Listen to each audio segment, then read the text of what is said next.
Hello, I'm Luke Ford from lukeford.net, and one of my favorite topics on my website is Dennis Prager, the Jewish theologian and radio talk show host. Now, I first met Dennis Prager in the fall of 1988, and in very humble surroundings. And at the time, I was kind of flirting with Marxism. I've always been a bit of an actor, someone who likes to take on eccentric ideas and explore them all the way. And so for a couple of years I'd walk around saying that I was an atheistic communist, and I don't think I really believed it, but it was just a fun thing to explore. I started reading a lot of Marxism books in college, of course, and I just loved the rhetoric, loved the words, and loved the poetry and just the feel of it. And so I came to UCLA a month early before the dormitories opened because I was looking for medical help. I was quite ill with chronic fatigue syndrome at the time.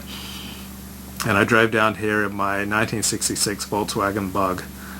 And I was sleeping in the fields by the girls' softball field in Westwood.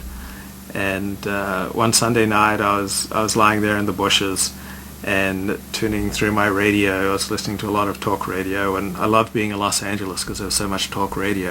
I heard this very commanding voice, and it was Dennis Prager. It's not just his voice, but his attitude, and he was such an obviously good person.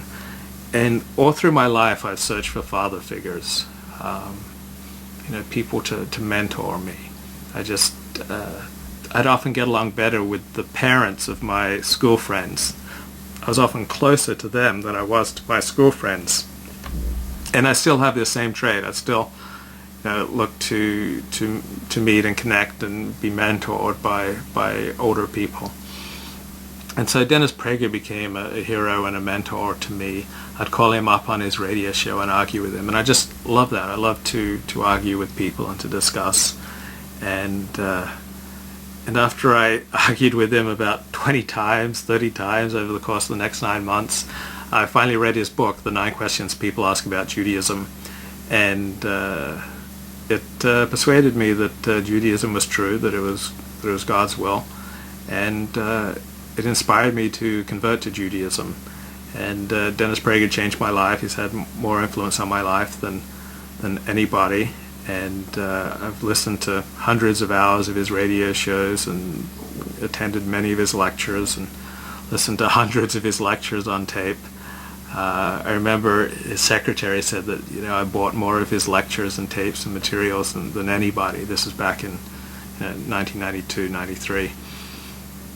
And so I'm a big fan of Dennis Prager at DennisPrager.com, and so I still listen to his show religiously and write about his show and write about my thoughts. I'm still arguing with Dennis just like I did from day one. I don't call in so much now because I have a blog. I don't need to call in. And I find calling into a radio show nerve-wracking. I'm much more in control of things with my blog. On the radio show, Dennis can mute me at any time and move on to another caller. And though he's always treated me, completely respectfully, and he does treat callers respectfully, it's still a nerve-wracking thing, talk radio.